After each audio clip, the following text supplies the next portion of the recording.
ನಮಸ್ಕಾರ ಆಚಾರ್ಯ. ಶ್ರೀ ಗುರುಭ್ಯೋ ಹರಿ ಓಂ. ಶ್ರೀ ಗುರುಭ್ಯೋ ನಮಃ ಹರಿ ಓಂ.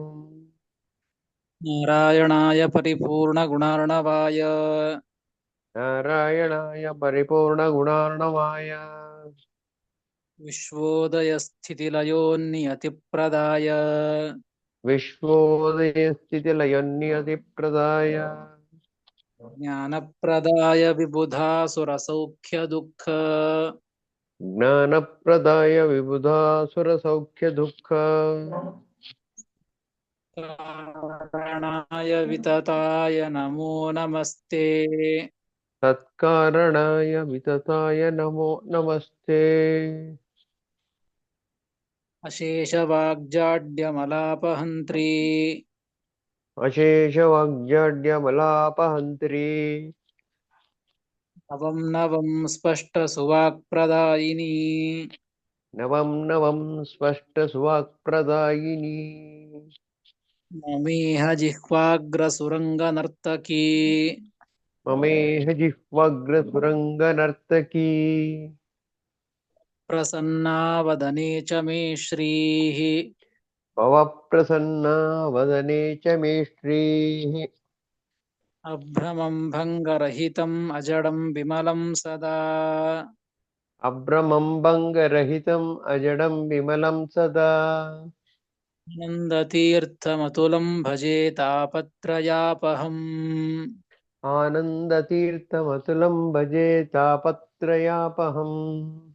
ಯಸ್ಯ ವಾಕ್ಕಾಮಧೇನುರ್ನಃ ಕಾಮಿತಾರ್ಥಾನ್ ಪ್ರಯಚ್ಛತಿ ಯಸ್ಯ ವಾಕ್ಕಾಮಧೇನುರ್ನಃ ಕಾಮಿತಾರ್ಥಾನ್ ಪ್ರಯಚ್ಛತಿ ಏವೇತಂ ಜಯ ಯೋಗೀಂದ್ರಂ ಕಾಮಬಾಣಚ್ಛಿದಂ ಸದಾ ದೇವೇ तं ಜಯ ಯೋಗೀಂದ್ರಂ ಕಾಮಬಾಣಚ್ಛಿದಂ ಸದಾ ಪೂಜ್ಯಾಯ ರಾಘವೇಂದ್ರಾಯ ಸತ್ಯಧರ್ಮರತಾಯ ಚ ಪೂಜ್ಯಾಯ ರಾಘವೇಂದ್ರಾಯ ಸತ್ಯಧರ್ಮರತಾಯ ಚ ಯತಾಂ ಕಲ್ಪವೃಕ್ಷಾಯ ನಮತಾಂ ಕಾಮಧೇನವೇ ಭಜತಾಂ ಕಲ್ಪವೃಕ್ಷಾಯ ನಮತಾಂ ಕಾಮಧೇನವೇ ಸತ್ಯಾಭಿಘ್ನಕರಾಬ್ಜೋತ್ಥಾನ್ ಪಂಚಾಶದ್ವರ್ಷಪೂಜಕಾನ್ ಸತ್ಯಾಭಿಘ್ನಕರಾಬ್ಜೋಕ್ತಾನ್ ಪಂಚಾಶದ್ವರ್ಷಪೂಜಕಾನ್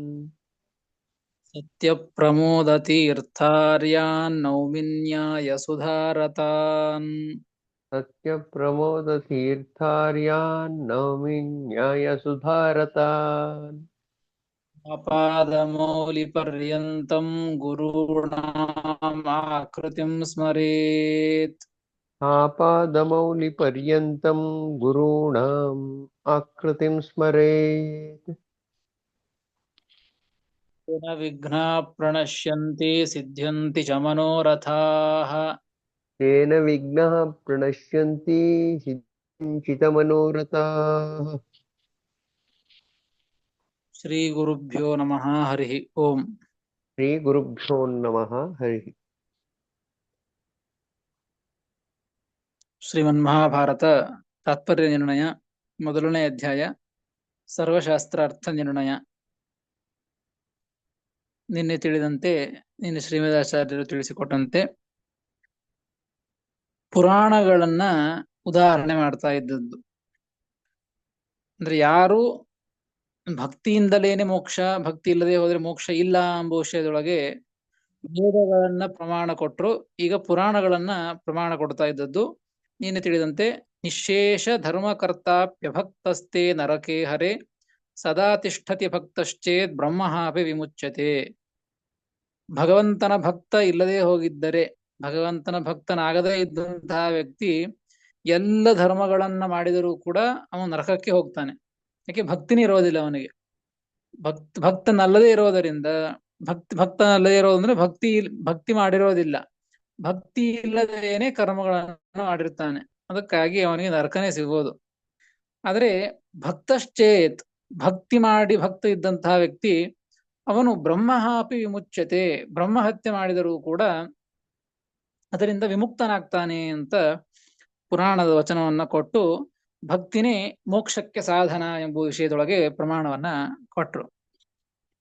ಇನ್ನ ಅದೇ ರೀತಿಯಾಗಿ ಇದಕ್ಕೆ ಸಂಬಂಧಪಟ್ಟಂತೆ ಮುಂದಿನ ಶ್ಲೋಕದಲ್ಲಿಯೂ ಕೂಡ ವಿಚಾರವನ್ನ ಮತ್ತೊಂದು ಪ್ರಮಾಣವನ್ನು ಕೊಟ್ಟು ಉದಾಹರಣೆ ಮಾಡ್ತಾ ಇದ್ದಾರೆ. 107ನೇ ಶ್ಲೋಕ. ಧರ್ಮೋ ಭವತ್ಯಧರ್ಮೋಪಿ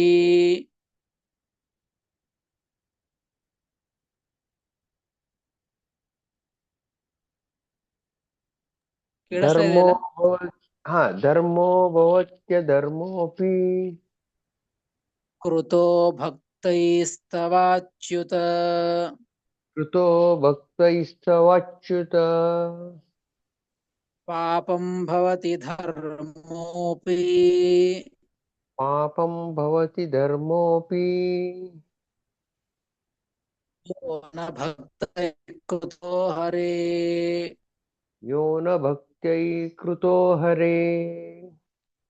ಧರ್ಮೋ ಭವತ್ಯಧರ್ಮೋಪಿ ಕೃತೋ ಭಕ್ತೈಸ್ತವಾಚ್ಯುತ ಪಾಪಂ ಭವತಿ ಧರ್ಮೋಪಿ ಯೋ ನ ಭಕ್ತೈ ಕೃತೋ ಹರೇ ಎಂಬುದಾಗಿ 107ನೇ ಶ್ಲೋಕ. ಪದವಿಭಾಗ. ಧರ್ಮಃ ಭವತಿ ಅಧರ್ಮಃ ಅಪಿ ಕೃತಃ ಭಕ್ತೈಃ ತವ ಅಚ್ಯುತ ಪಾಪಂ ಭವತಿ ಧರ್ಮಃ ಅಪಿ ಯಃ ನ ಭಕ್ತೈಃ ಕೃತಃ ಹರೇ ಎಂಬುದಾಗಿ ಪದವಿಭಾಗ. ಮತ್ತೊಂದು ಪುರಾಣದ ವಚನ ಇದಕ್ಕೆ ಸಂಬಂಧಪಟ್ಟಂತೆನೆ. ಅಚ್ಯುತ ಅಂತ ಭಗವಂತನಿಗೆ ಸಂಬೋಧನೆಯನ್ನು ಮಾಡಿ ಹೇಳ್ತಾ ಇದ್ದದ್ದು. ಅಚ್ಯುತ ತವ ಭಕ್ತೈಃ ಕೃತಃ ಧರ್ಮೋಪಿ ಅಧರ್ಮವತ್ ಪ್ರತೀಯಮಾನಃ ಬ್ರಹ್ಮಹತ್ಯಾದಿಃ. ನೋಡಿ, ಮೇಲೆ 2 ಪಾದಗಳೇನಿದೆ ನೋಡಿ. ಧರ್ಮೋ ಭವತ್ಯಧರ್ಮೋಪಿ ಕೃತೋ ಭಕ್ತೈಸ್ತವಾಚ್ಯುತ ಅಂತ ಇದೆ. ಅಚ್ಯುತ, ಎಲ್ಲೋ ದೇವರೇ, ತವ ಭಕ್ತೈಃ ಕೃತಃ, ನಿನ್ನ ಭಕ್ತರಿಂದ ಮಾಡಲ್ಪಟ್ಟಂತಹ ಅಧರ್ಮಃ ಅಪಿ ಧರ್ಮಃ ಭವತಿ, ಅಧರ್ಮವೂ ಕೂಡ ಏನಾಗುತ್ತೆ, ಧರ್ಮವಾಗ್ತದೆ ಅಂತ ದೇವರಿಗೆ ದೇವರನ್ನು ಕುರಿತು ಮಾತನಾಡ್ತಾ ಇದ್ದದ್ದು ಪುರಾಣದಲ್ಲಿ. ನಿನ್ನ ಭಕ್ತರಿಂದ ಮಾಡಲ್ಪಟ್ಟಂತಹ ಅಧರ್ಮವೂ ಕೂಡ ಧರ್ಮವಾಗಿ ಹೋಗ್ತದೆ ಅಂತ ಹೇಳ್ತಾ ಇದ್ದಾರೆ. ಅದಕ್ಕೆ ಇಲ್ಲಿ ಟಿಪ್ಪಣಿಕಾರರು ಭಕ್ತೈಃ ಕೃತಃ ಅಧರ್ಮೋಪಿ, ನೋಡಿ, ಅಧರ್ಮವೂ ಧರ್ಮವಾಗ್ತದೆ ಅಂತ ಮೇಲ್ನೋಟಕ್ಕೆ ಶ್ಲೋಕದಲ್ಲಿ ತೋರುತ್ತದೆ.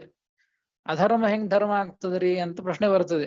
ಮಾಡಿದ ಅಧರ್ಮ, ಆದ್ರೆ ಧರ್ಮ ಹೆಂಗಾಗ್ತದೆ ಅಂತಂದ್ರೆ ಅದಕ್ಕೆ ಟಿಪ್ಪಣಿಕಾರ ಬರೆದ್ರು, ನಿಜವಾಗಿ ಅಧರ್ಮ ಅಲ್ಲ ಅದು, ಅಧರ್ಮವೂ ಧರ್ಮವಾಗ್ತದೆ ಎಂಬುದಕ್ಕೆ ಅರ್ಥ ಏನು ಅಂದ್ರೆ ನಿಜವಾಗಿ ಅಧರ್ಮ ಅದು ಧರ್ಮ ಆಗ್ತದೆ ಅಂತ ಅರ್ಥ ಅಲ್ಲ.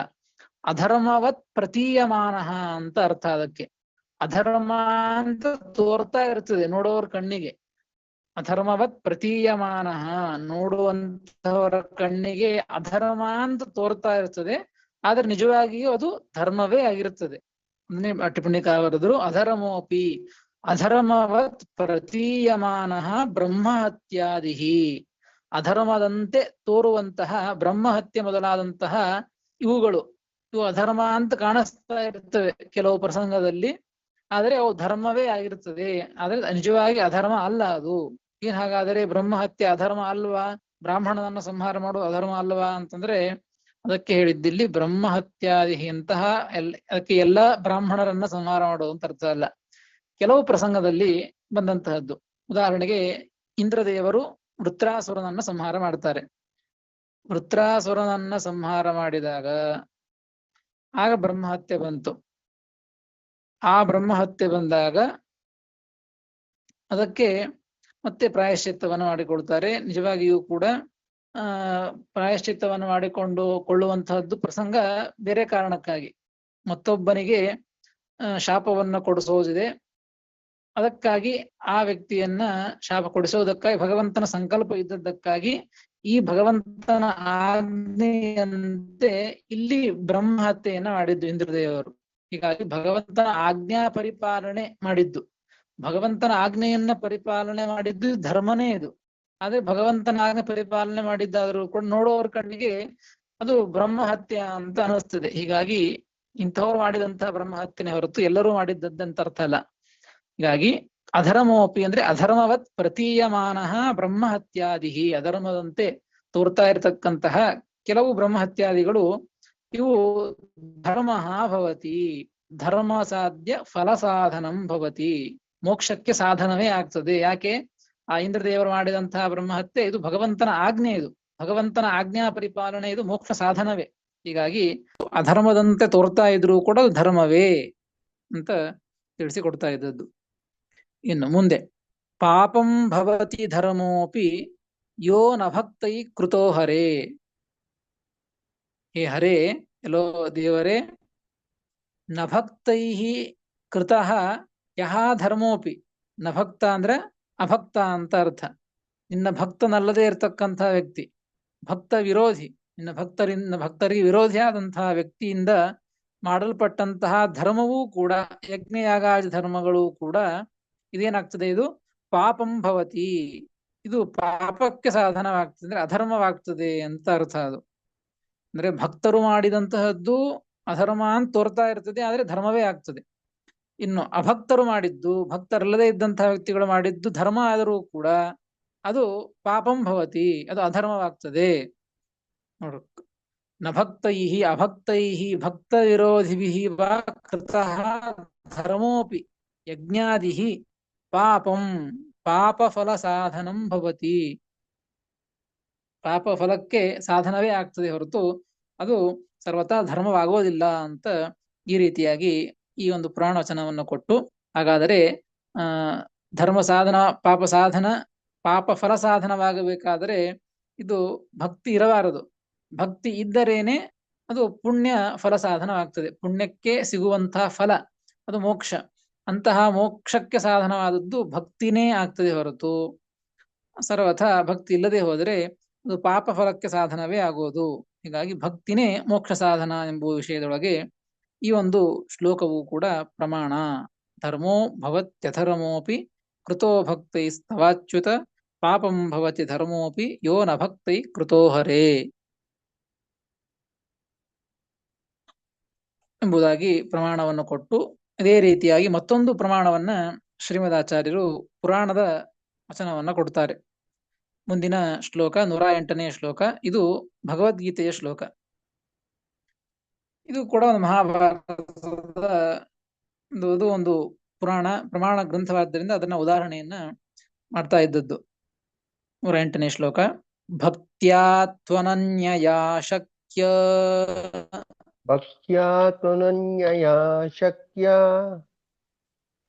ಅಹಮೇವಂ ವಿಧೋರ್ಜುನ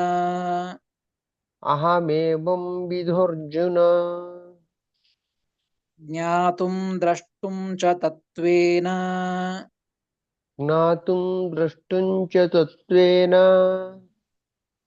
ಪ್ರವೇಷ್ಟುಂ ಚ ಪರಂತಪ.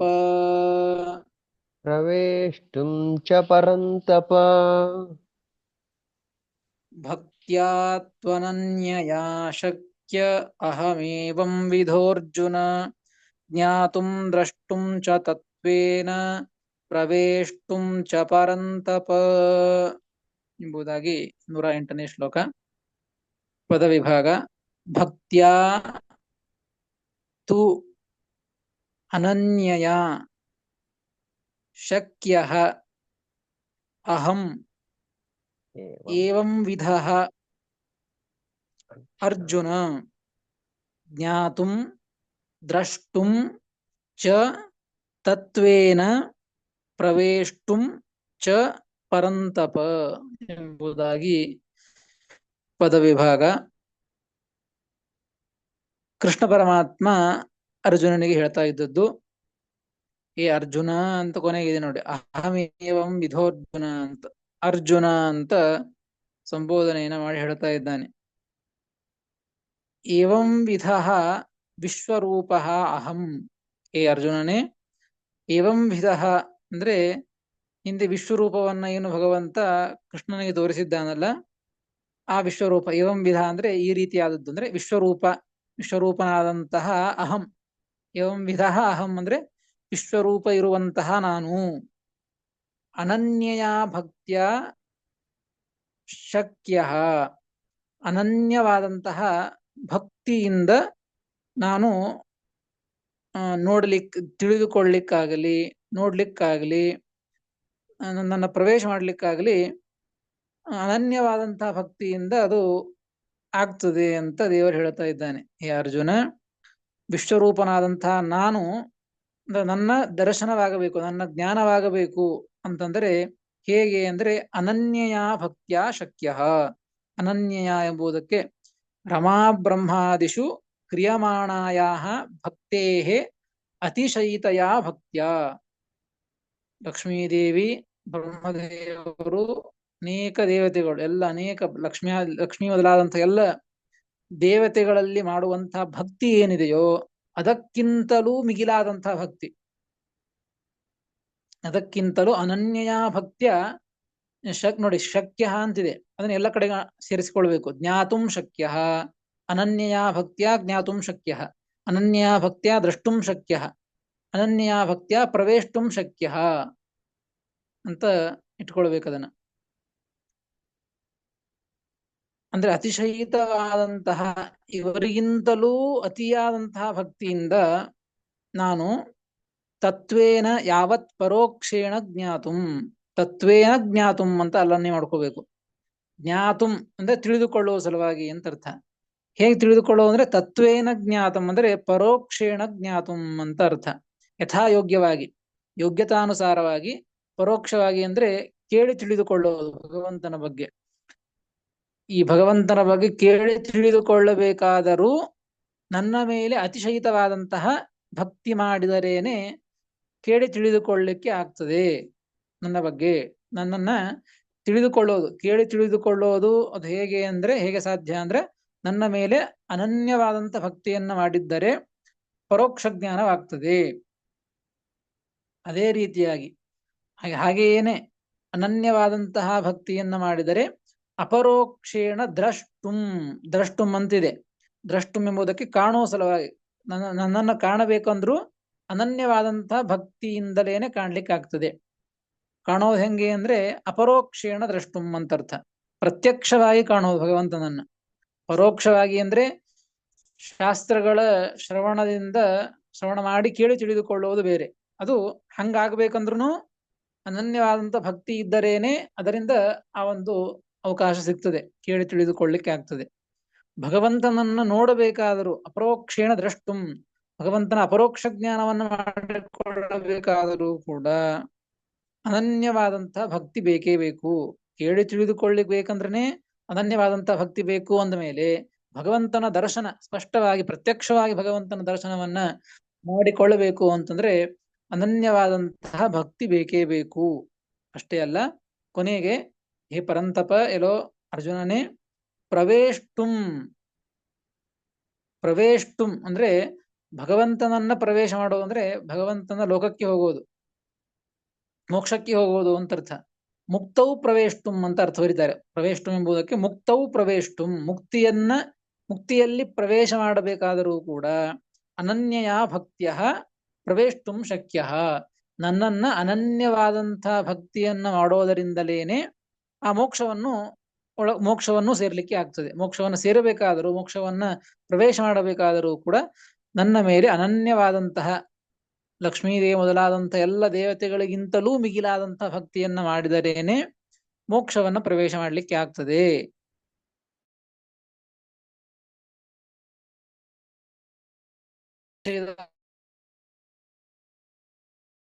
ಅಪರೋಕ್ಷ ಜ್ಞಾನವನ್ನ ಮಾಡಬೇಕಾದ್ರೂ ಮಾಡಬೇಕಾದರೂ ಕೂಡ ಅನನ್ಯವಾದಂತಹ ಭಕ್ತಿ ಬೇಕು. ಮುಖ್ಯವಾಗಿ ಈ ಶ್ಲೋಕದಲ್ಲಿ ಕೂಡ ಭಕ್ತಿಯಿಂದ ಕ್ಲಿಯರ್ ಇಲ್ಲ ಆಚಾರ್ಯ, ಆಚಾರ್ಯ ಕ್ಲಿಯರ್ ಇಲ್ಲ, ಕ್ಲಿಯರ್ ಇಲ್ಲ ಆಚಾರ್ಯ, ತುಂಬಾ ಡಿಸ್ಟರ್ಬೆನ್ಸ್ ಇದೆ. ಅನನ್ಯವಾದಂತಹ ಭಕ್ತಿಯಿಂದ ಮೋಕ್ಷ ವಿಷಯದೊಳಗೆ ಹಿಂದೆ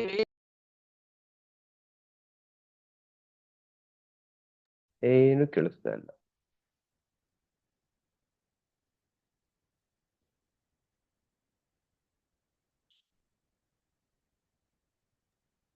ಆತರ ಈಗ 1 ನಿಮಿಷದ ಏನು ಕೇಳ್ತಿಲ್ಲ ಆತರ ಕ್ಲಿಯರ್ ಆಗಿ. ಇಲ್ಲ, ಅವರು ಇದಾಗಿದ್ದಾರೆ, ಎಕ್ಸಿಟ್ ಆಗಿದ್ದಾರೆ, ಮತ್ತೆ ಬರ್ತಾರೆ ಅಂತ ಕಾಣುತ್ತೆ.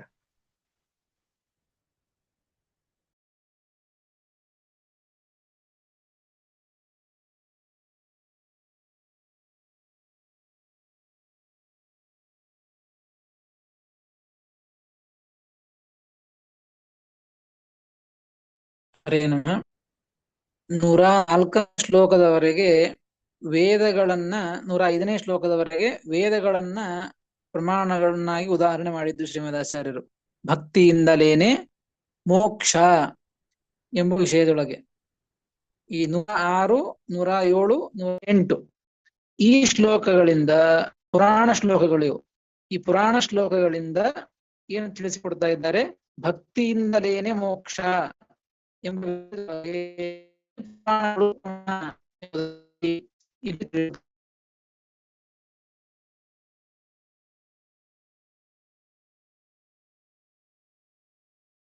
ಗುರುಗಳು ಕೇಳ್ತಾ ಇಲ್ಲ, ಗುರುಗಳೇ ಕೇಳ್ತಾ ಇಲ್ಲ.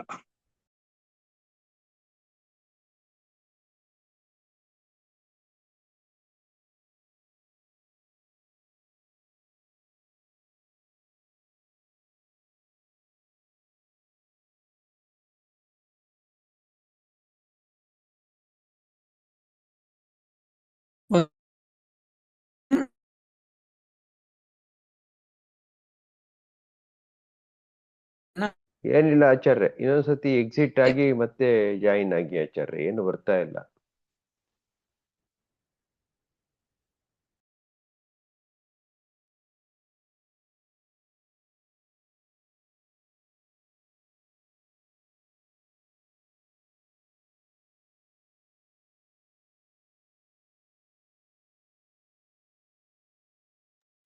ಮೋಸ್ಟ್ಲಿ ಕನೆಕ್ಟಿವಿಟಿ ಇಶ್ಯೂ ಇರ್ಬೇಕನ್ಸ್ತದೆ ಅಲ್ಲಿ. ಹೌದು.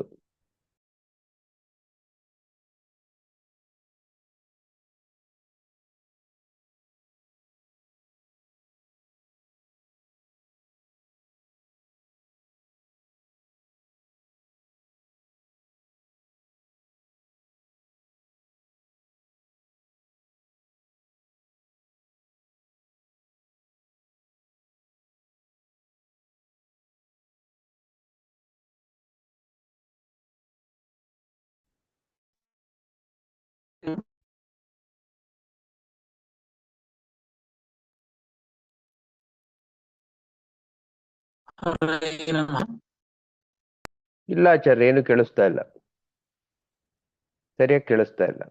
ಗುಯ್ ಗುಯ್ ಅಂತ ಇದೆ. ಗುಯ್ ಗುಯ್ ಅಂತಾನೆ ಇದೆ, ಏನು ಕೇಳಿಸ್ತಾ ಇಲ್ಲ.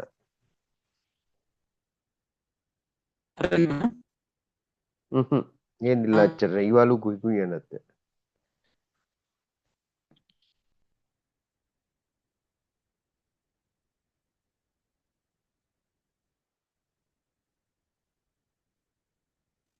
ಹರೇ ನಮಃ. ಭಕ್ತಿಯ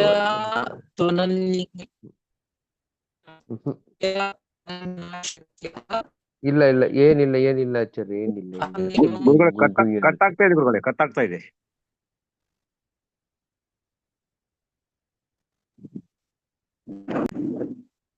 ಒಂದ್ಸತಿ ಹೊರಗೆ ಹೋಗಿ ಒಳಗ್ ಬನ್ನಿ ಆಚಾರ್ಯ, ಕಟ್ಟಾಗ್ ಎಕ್ಸಿಟ್ ಆಗ್ಬಿಡಿ.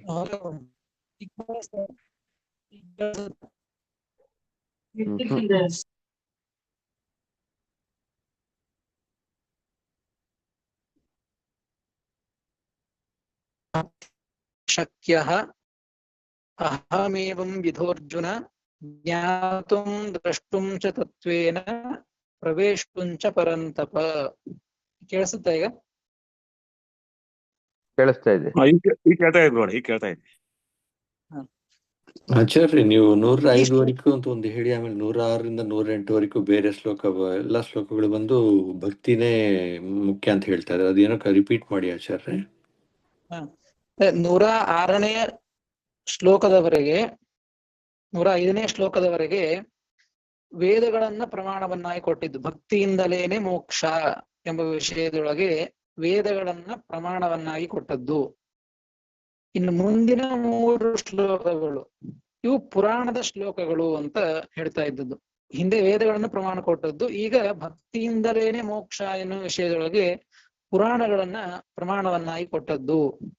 ಅದರೊಳಗೂ 3ನೇ ಶ್ಲೋಕದಲ್ಲಿ 108ನೇ ಶ್ಲೋಕದಲ್ಲಿ ಭಕ್ತಿಯಿಂದಲೇನೆ ಮೋಕ್ಷ ಅಂತ ಇದೊಂದೇ ವಿಷಯವನ್ನ ತಿಳಿಸ್ತಾ ಇದ್ದಿಲ್ಲ.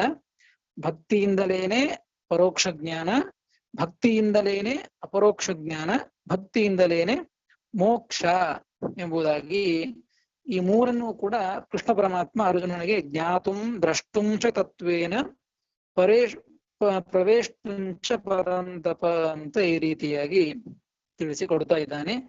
ಒಟ್ಟಾರೆ ಶ್ರೀಮದ್ ಆಚಾರ್ಯರು ಕೊಡ್ತಾ ಇದ್ದಿಲ್ಲಿ ಭಕ್ತಿಯಿಂದಲೇನೆ ಮೋಕ್ಷ ಎನ್ನುವ ವಿಷಯದೊಳಗೆ ಇದು ಕೂಡ ಈ 108ನೆಯ ಗೀತೆಯ ಶ್ಲೋಕವು ಕೂಡ ಪ್ರಮಾಣವಾಗ್ತದೆ ಎಂಬುದನ್ನ ತಿಳಿಸಿಕೊಟ್ಟಿದ್ದಾರೆ. ಟಿಪ್ಪಣಿಕಾರರು ಕೊನೆಗೆ ಬರೀತಾರೆ, ಇದಂ ಪ್ರಮಾಣತ್ರಯಂ ಭಕ್ತೇಹೇ ಮೋಕ್ಷ ಸಾಧನತ್ರಯೇ. ನೋಡ್ರಿ, ಈ ಪ್ರಮಾಣತ್ರಯಗಳು ಅಂತ ಈ 3 ಶ್ಲೋಕಗಳು ಅಂತ ಅರ್ಥ. 3 ಪ್ರಮಾಣವನ್ನು ಕೊಟ್ಟದ್ದು 106ನೇ ಶ್ಲೋಕ, 107ನೇ ಶ್ಲೋಕ, 108ನೇ ಶ್ಲೋಕ. ಈ 3 ಶ್ಲೋಕ 3 ಪ್ರಮಾಣಗಳು ಕೂಡ ಭಕ್ತೇಹೇ ಮೋಕ್ಷ ಸಾಧನತ್ರಯೇ, ಭಕ್ತಿನೇ ಮೋಕ್ಷ ಸಾಧನತ್ರಯಗಳು. ಭಕ್ತಿ ಎಂಬುದೇನೆ ಈ ಮೋಕ್ಷ, ಪರೋಕ್ಷ ಜ್ಞಾನ, ಪರೋಕ್ಷ ಜ್ಞಾನ ಇವುಗಳಿಗೆ ಸಾಧನ ಎಂಬುದನ್ನ ತಿಳಿಸ್ತಾ ಇದ್ದಾರೆ ಎಂಬುದನ್ನ ಟಿಪ್ಪಣಿಕಾರರು ತಿಳಿಸಿಕೊಡ್ತಾರೆ. ಹೀಗೆ ಇಷ್ಟು ಭಕ್ತಿಯಿಂದಲೇನೆ ಮೋಕ್ಷ ಸಾಧನ, ಭಕ್ತಿನೇ ಮೋಕ್ಷ ಸಾಧನ, ಭಕ್ತಿಯಿಂದಲೇನೆ ಮೋಕ್ಷ ಎಂಬ ವಿಷಯವನ್ನ ಇಲ್ಲಿಗೆ ಮುಗಿಸ್ತಾರೆ. ಇಷ್ಟು ಮುಗಿಸಿ ಮತ್ತೆ ಮುಂದಿನ ಶ್ಲೋಕಗಳಲ್ಲಿ ಮೋಕ್ಷ ಇಲ್ಲಿಯವರೆಗೆ ಮೋಕ್ಷ ಸಾಧನವನ್ನ ಹೇಳಿದ್ದು.